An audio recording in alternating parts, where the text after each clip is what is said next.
Segunda a los Corintios capítulo 1 verso 12. Y alguien que lo encuentre lo puede leer con voz de arcángel. Segunda a los Corintios capítulo 1 verso 12.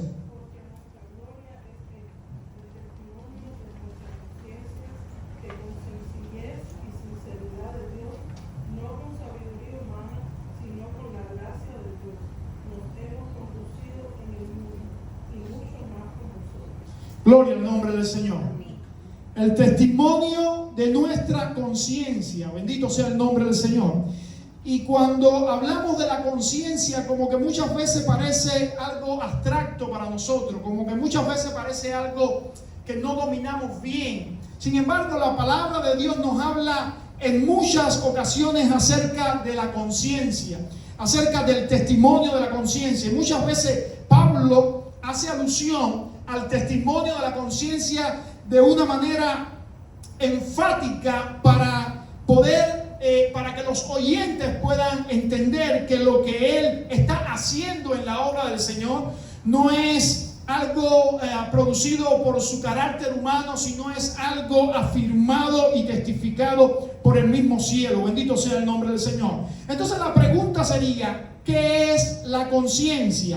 Y la conciencia, según la Wikipedia, es el conocimiento compartido, es el conocimiento que un ser tiene de sí mismo y de su entorno, pero también se puede referir a lo moral. Bendito sea el nombre del Señor. Se puede referir a lo moral. Si vamos al griego, es la palabra sinidesis, que es conocimiento. La conciencia implica varios procesos cognitivos interrelacionados. Se refiere al saber de sí mismo, al conocimiento que el humano tiene de su propia existencia, a actos que el humano hace. Se aplica a lo ético, a los juicios sobre el bien y el mal de nuestras acciones.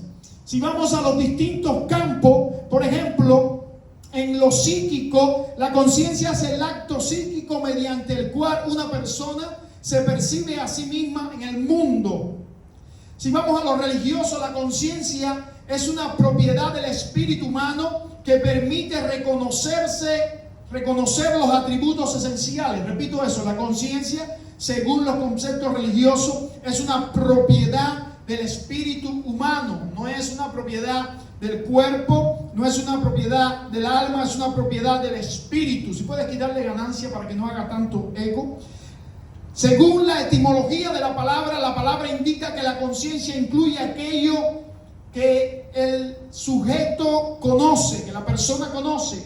Si vamos a la psicología, la conciencia es el control ejecutivo de nuestra mente. Si vamos a la filosofía, la conciencia decide acciones y se hace responsable de las consecuencias de acuerdo a la concepción del bien y del mal. Si vamos a la psicología, la conciencia es un estado cognitivo no abstracto que permite que una persona interactúe e interprete con los estímulos externos que forman lo que conocemos como la realidad. Si vamos a lo ético, es el conocimiento del bien y el mal que le permite a la persona enjuiciar moralmente la realidad y los actos, especialmente los suyos propios.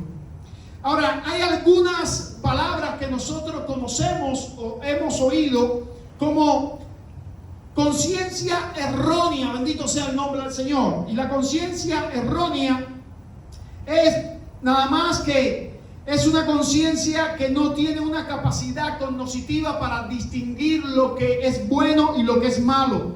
Tenemos la palabra de conciencia limpia, es aquel sujeto que la conciencia le aprueba sus actos. Tenemos mala conciencia o cargo de conciencia, es cuando la conciencia se erige como un Dios y nos está diciendo que lo que estamos haciendo está mal. Tenemos la frase a conciencia, que es cuando nuestros actos son hechos a propósito. Bendito sea el nombre del Señor. Y tenemos también la frase manchar la conciencia a alguien, que es ensuciarle la conciencia a alguien. Cuando vamos a la formación de la conciencia, esto es un regalo de Dios. Dios hizo algo hermoso, algo maravilloso, y fue que le regaló la conciencia a todos los seres humanos.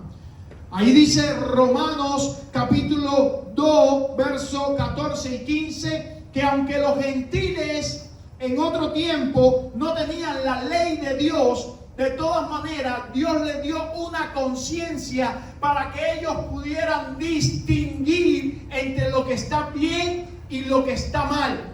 Quiere decir que si usted conoce a alguien que no cree en Dios, todavía esa persona tiene una conciencia, un control ejecutivo, un conocimiento amplio, genérico, vasto, que le permite discernir entre lo que es bueno y lo que es malo, que le permite discernir entre lo que moralmente es correcto y lo que es incorrecto. ¿Por qué? Porque Dios, cuando creó a todos los hombres, le puso su conciencia para que se levantara como un juez y le dijera lo que es aprobado y lo que no es aprobado. Eso es una de las razones de la existencia de Dios, nuestra moralidad. Por eso, cuando la Biblia dice que hemos sido hechos a su imagen y a su semejanza, quiere decir que nosotros tenemos algo moral en nuestra vida que proviene de Dios. Aunque no seamos cristianos, tenemos eso. Bendito sea el nombre del Señor. Ahora, la conciencia está muy afectada por el cosmos. Cuando usted lee en Génesis 1, y hizo Dios el cielo y la tierra, está diciendo, y hizo Dios el cosmos. La palabra cosmos quiere decir universo, quiere decir tierra, quiere decir todo lo material y quiere decir todas las criaturas. Por lo tanto, la conciencia que hay en cada hombre y en cada mujer está afectado por su cosmos. Por eso cada uno tiene una cosmovisión diferente. Una cosmovisión es una manera de cómo vemos nuestro entorno, nuestro mundo, nuestro universo. Cada uno tiene su propia realidad. Ahora, la palabra cosmos es universo, es tierra, es seres vivientes, pero también quiere decir algo, y quiere decir un sistema bien organizado por el diablo. Cuando esa palabra empezó a tener su significado, cuando Adán pecó y entró por medio del pecado de Adán, entró la muerte, entró la desobediencia, entró la condenación, y la palabra enseña que cada uno de nosotros somos hijos de Adán, porque él pecó. Entonces, ahora podemos resumir que Dios le ha dado una conciencia a todos los hombres, sean gentiles, sean creyentes o no creyentes. Cada uno tiene un juez en sí mismo que se erige diciéndole lo que está bien y lo que está mal. Cada hombre en particular ha sido afectado por lo que le rodea, y cada hombre en particular tiene una cosmovisión singular, personal, tiene sus propios argumentos, pero toda la humanidad ha sido afectada en su conciencia por el pecado de Adán. Nosotros somos hijos de Adán y hemos sido afectados por el pecado de Adán. Por eso la Biblia nos dice de esta manera, alabado sea el nombre del Señor, que nosotros caímos cuando cayó Adán. Dice ahí, todas las cosas son puras para los que son puros, mas para los que son corrompidos e incrédulos, nada le es puro, pues hasta su mente y su conciencia están corrompidas. Por tanto, toda la humanidad cayó, toda la humanidad se alejó de Dios, toda la humanidad se convirtió en pecador por posición, por constitución. Bendito sea el nombre del Señor, porque es herencia adámica. Bendito sea el nombre del Señor. Pero pasó algo maravilloso, algo extremadamente hermoso, y es que llegó Jesús. Y cuando Jesús llegó, ese que es el mediador, el propiciador, ese que es el cordero inmolado en la cruz, hizo algo maravilloso, hizo algo extremadamente importante para nosotros. Y yo me voy un poquito al Antiguo Testamento. Las ofrendas del Antiguo Testamento y los sacrificios del Antiguo Testamento llevaban la muerte del animal. Había una premisa que Dios había dictado: todo hombre que pecare, dígalo, todo hombre que pecare morirá. Entonces Dios es todo amor, pero es toda toda justicia. El hombre debía morir por su pecado. Ahora, Dios amó tanto al hombre que proveyó en la antigüedad un animal para que no muriese el hombre, sino que el hombre fuese justificado por la muerte del animal. La sangre del animal dice que cubría el pecado del hombre. Pero ahora con Jesús se acaba toda muerte de animal, todo sacrificio. Ahora no hay que matar un animal cada vez que pecamos. Ahora Jesús se ha convertido en nuestra Pascua, en nuestro Cordero expiatorio. Se ha convertido en la propiciación de nuestros pecados. Y vean cómo el escritor a los hebreos hace una comparación inigualable de la muerte de los animales en el Antiguo Testamento y la muerte de Jesús en el Nuevo Testamento. Leemos ahí en Hebreos capítulo 9 del 13 al 14, porque si la sangre de los toros y de los machos cabríos y la ceniza de las becerras rociadas a lo inmundo santifican para la purificación de la carne, cuanto más la sangre de Cristo, el cual mediante el Espíritu eterno se ofreció a sí mismo sin mancha a Dios, limpiará vuestras conciencias de obras muertas para que sirváis a Dios. Los animales del Antiguo Testamento limpiaban el pecado en la carne, lo cubrían. Ahora la sangre de Cristo en el Nuevo Testamento limpia tu conciencia. Y es por eso que cuando tú vienes a Cristo, la gente que te conocen de antes te dicen: ven acá, y tú no te acuerdas de lo que tú hacías antes. Tú le dices: sí, yo me acuerdo, pero de una manera histórica, pero no condena mi conciencia, porque mi conciencia ha sido lavada por la sangre de Cristo. La sangre de Cristo, el cual se entregó por el Espíritu eterno, limpió mi conciencia de pecado y ahora yo soy una nueva criatura creada en Cristo Jesús para buenas obras. Eso se llama nuevo nacimiento en Cristo Jesús. El que no nace de ahí, el que no nace del arrepentimiento, el que no nace del agua, el que no nace del Espíritu, el que su conciencia no ha sido limpia, puede venir a la iglesia todos los días, puede vestir de una manera singular, puede hablar bonito, puede ofrendar y puede diezmar, pero no ha entrado en el reino de Dios. Todo lo que hemos entrado al reino de Dios tenemos nuestra conciencia limpia por la sangre de Jesucristo, la sangre del Cordero inmolado en la cruz. Mire cómo lo dice Pedro, capítulo 3, 21 y 18. El bautismo que corresponde a esto ahora nos salva, no quitando la inmundicia de la carne, sino como la aspiración de una buena conciencia hacia Dios por la resurrección de Jesucristo. Cuando tú te bautizas, ahora viene la salvación a ti. Dice Pedro, no porque el acto del bautismo traiga una limpieza, bendito sea el nombre del Señor, sino que el acto del bautismo está testificando que ha aparecido en mí una nueva conciencia y que ahora yo soy una nueva criatura en Cristo Jesús. Por eso cada uno de los que se bautizan, de los que se sumergen en el agua, están testificando, según Romanos, que al sumergirse están muriendo con Cristo y al ascender de las aguas están haciendo una nueva criatura, porque así se sienten ellos en sus conciencias. Bendito sea el nombre del Señor. Qué hermosa verdad. ¿Sientes tú, te sientes? Yo quiero hacer esta pregunta: ¿te sientes perdonado? Amén. Si viene Jesús ahora, ¿siente que te vas para el cielo con Él?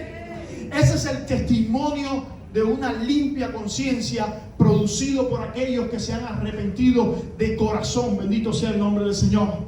¿Cómo transformar el espíritu de nuestro entendimiento, nuestra conciencia? Romanos capítulo 2, verso 2 dice: renovémonos en el espíritu de nuestro entendimiento. No nos transformemos a este mundo, sino que renovémonos en el espíritu de nuestro entendimiento para que podamos comprobar cuál es la buena, la agradable y perfecta voluntad de Dios. La pregunta es: ¿Cómo yo me renuevo en el espíritu de mi entendimiento? ¿Cómo yo cambio mi manera de pensar? Ahí tienes. Lo primero, la Biblia. La Biblia, la biblioteca divina, es un compendio de 66 libros que revela a Dios. El propósito principal de la Biblia es mostrarnos a Dios. No hay otra revelación igual a la Biblia. No hay otra profecía igual a la Biblia. No hay hombres que puedan exponer un concepto acerca de Dios como el que leemos en la Biblia. La Biblia es la palabra de Dios. La Biblia es la profecía más segura que tenemos. La Biblia es nuestro manual de fe y conducta. Y cuando tú has sido renovado en el espíritu, en tu entendimiento, cuando tú has sido cambiado en una nueva criatura, tú debes empezar a tomar todos los principios que habían en tu vida vieja, todas las estacas que habían en tu vida vieja, y tienes que empezarlas a sacar.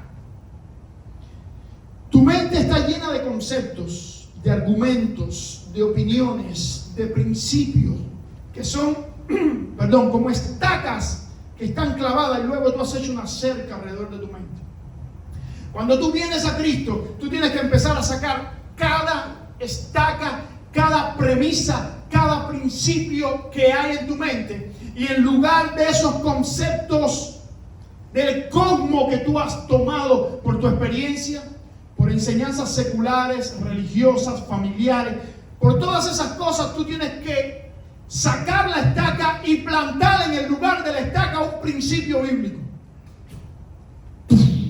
Saco esto que aprendí en el mundo y voy a plantar un principio bíblico. Voy a plantar un principio bíblico. Voy a plantar un principio bíblico. Voy a plantar un principio bíblico en toda el área de mi mente.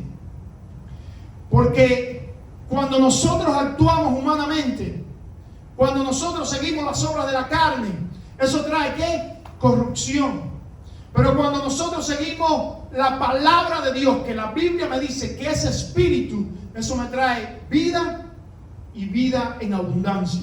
Por lo tanto, yo tengo que estudiar la palabra de Dios no para predicar bonito, ni no para crecer en conocimiento intelectual.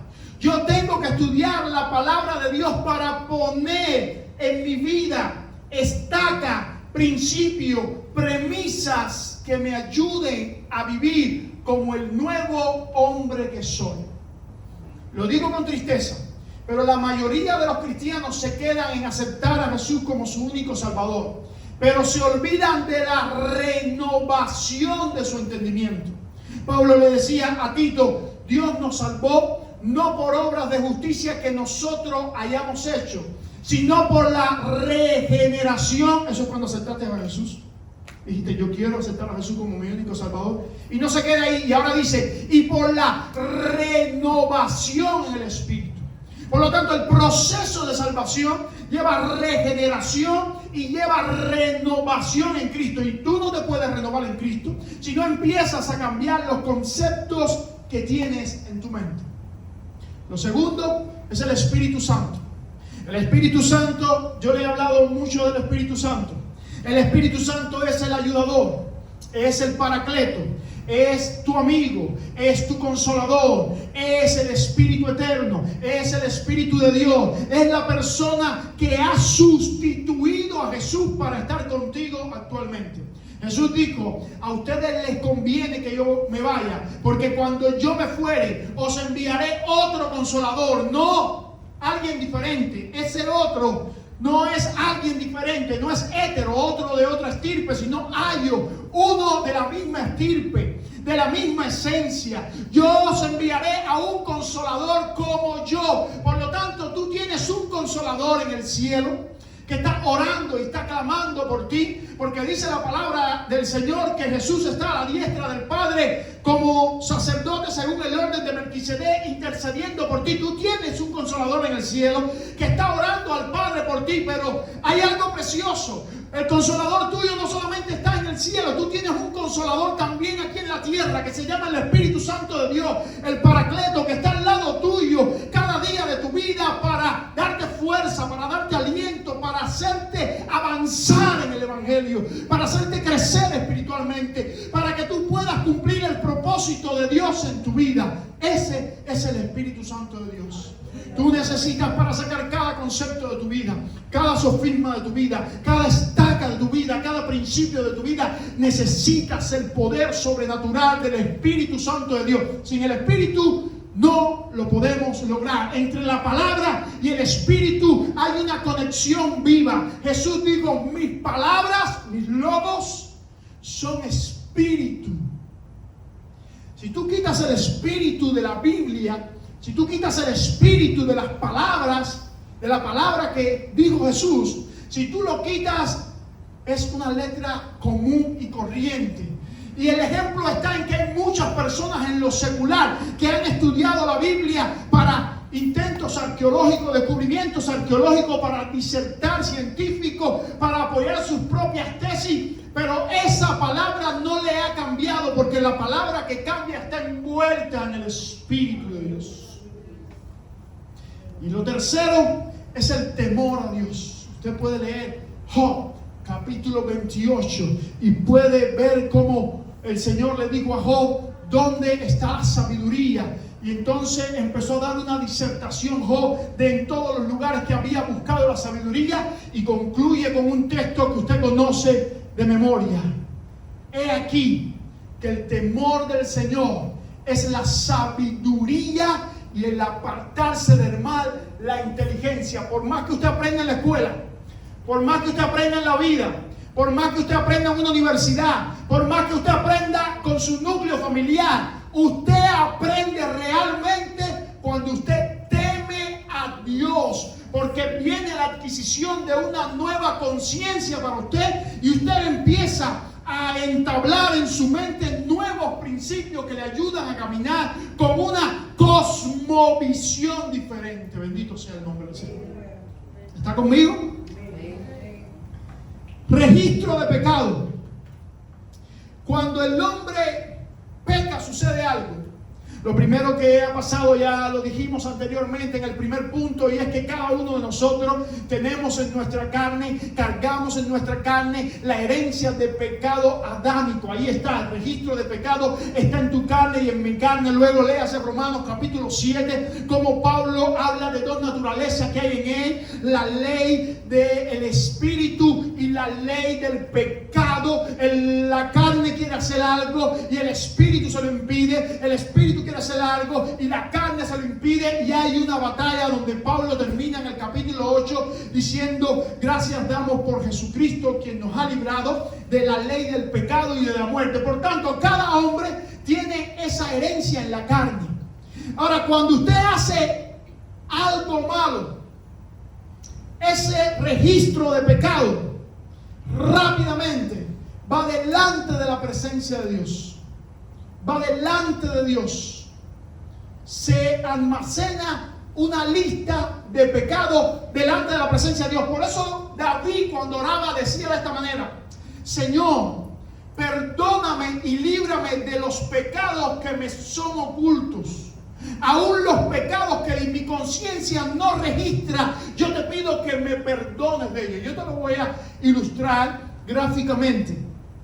Cuando usted comete una infracción de tránsito, al momento la cámara le tira la foto y usted ha sido multado por la violación que cometió, y muchas veces usted no lo sabe que cometió una violación, porque la cámara le tiró la foto y usted no se dio cuenta. Cuando yo cometo pecado, y muchas veces no sé que estoy cometiendo pecado porque mi conciencia no lo ha registrado, o porque yo no me he encargado de poner los pilares de mi vida correctamente según los principios de la palabra de Dios, y mi mente no lo registra, mi conciencia no lo registra. Pero muchas veces hay un registro de pecado nuestro en la presencia de Dios que nosotros no sabemos. Ahora, cuando usted le tira la foto y está multado, no se apure, porque en pocos días le va a llegar la multa por el correo. Ahora, cuando usted le llega la multa por el correo, usted es consciente de la violación que cometió. Y entonces se siente culpable. Así pasa cuando Dios nos revela mediante su Espíritu las cosas malas que hacemos. Entonces nuestra conciencia es consciente de lo que hemos hecho mal. Ahí se registra el pecado, en la carne, en la presencia de Dios y en la conciencia. Ahora vamos a ver actitudes del hombre, cómo el hombre maneja su conciencia cuando se da cuenta que ha pecado. Hay un grupo de hombres que lo que hace es encubrir el pecado. Usted conoce esa historia de encubrir, cuando Dios descendió al jardín del Edén y le dijo a Adán, ¿qué pasó? ¿Que pecaste? No, la mujer que me diste. Ya ni siquiera era la carne de su carne, ahora era la mujer que me diste, despectivamente. Encubrió, bendito sea el nombre del pecado, se justificó, bendito sea el nombre del Señor. El Señor le preguntó a la mujer qué pasó y le dijo: la serpiente me engañó. Y ahí dice que se pasaron, se justificaron, se empezaron a dar la culpa de unos a otros, se encubrieron, se escondieron. Cuando Dios descendió, ellos se escondieron, y cuando Dios los empezó a llamar, no querían dar la cara. ¿Cuántas personas que hemos invitado a la casa del Señor no quieren venir porque quieren encubrir su pecado? Amén. Porque saben que aquí se le va a descubrir el pecado. No yo, no nosotros. Dios, la presencia de Dios le revela el pecado. Porque nuestra conciencia es como el marco de una ventana por donde entra la luz e ilumina el interior oscuro. Tu conciencia es el marco de tu mente, que a medida que tú vas conociendo la palabra de Dios, ese marco se va abriendo y vas permitiendo que la luz de Dios entre a tu interior y pueda iluminar el pecado que hay en ti. Algunas personas ignoran la conciencia. La conciencia le está diciendo: estás pecando, estás haciendo las cosas mal, y se crean una habilidad en su conciencia de no prestar atención a la voz de la conciencia o a la voz de Dios mediante la conciencia, y empiezan a pensar en otras cosas. Otras personas nada más que sobornan la conciencia, y estas personas sí que son profesionales. Hacen algo mal a una persona o a la familia o a alguien en el trabajo, y cómo sobornan la conciencia: haciendo buenas obras. Entonces hacen algo bueno a esa persona que le ha hecho mal. Entonces hay un soborno de la conciencia. Cuando la conciencia le reprende, entonces ellos pueden levantarse y decir: no, pero yo también he hecho esto y aquello. Y está el otro grupo de personas, que son los bíblicos, los que se arrepienten. ¿Se acuerdan de la clase pasada? Los que van en una dirección y miran y dicen: no, yo me arrepiento en esa dirección que iba, yo voy en esta dirección. Aquellos que escuchan la voz de Dios mediante su conciencia y dicen: yo lo estoy haciendo mal, no lo puedo seguir haciendo de la manera que lo estoy haciendo, necesito arrepentirme para que Dios venga y perdone mis pecados. Bendito sea el nombre del Señor. Ahí están las 5 personas o los 5 grupos. Alabado sea el nombre del Señor. Hay testigos de nuestras obras y de nuestros frutos. Número 1 son las personas. Las personas saben si nosotros somos cristianos en verdad o si no somos cristianos. Las personas saben si nos estamos vistiendo de hijos de Dios o si no nos estamos vistiendo de hijos de Dios. Las personas pueden testificar, porque la Biblia dice: por sus frutos los conoceréis. Jesús dijo: no puede el árbol bueno dar frutos malos, ni el árbol malo dar frutos buenos. Por sus frutos los conoceréis. Y ahí está la parábola de Jesús, Juan capítulo 15, de la vid verdadera. Cuando el Señor habla: limpiaos para que tengan fruto, volveros a limpiar para que tengan más fruto. Y en el verso 8, cuando dice: y estos son los verdaderos discípulos, los que llevan fruto y así glorifican al Padre. Por tanto, la única manera de glorificar a Dios es llevando frutos en nuestra vida cristiana. No podemos avanzar sin fruto. Y las personas saben del fruto nuestro. Las personas saben quiénes son. Por eso se ha deteriorado el evangelio y las personas no quieren asistir a la iglesia porque saben que muchas veces los pastores, los ministros, los que están liderando son personas ficticias. Son personas hipócritas. ¿Sabe de dónde viene la palabra hipócrita? De un personaje que se vestía en una obra de teatro para hacer una actuación que en realidad no era en verdad. Hoy tenemos líderes, y me da tristeza decirlo en el corazón, que son como actores de teatro que tratan de manifestar en la plataforma una personalidad que realmente no son.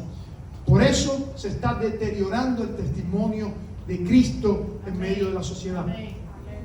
Tenemos otro testigo y es la conciencia, que nos absuelve o nos culpa. Es Dios hablándonos por medio de ella, de todas las herramientas que tenemos en la tierra terrenales.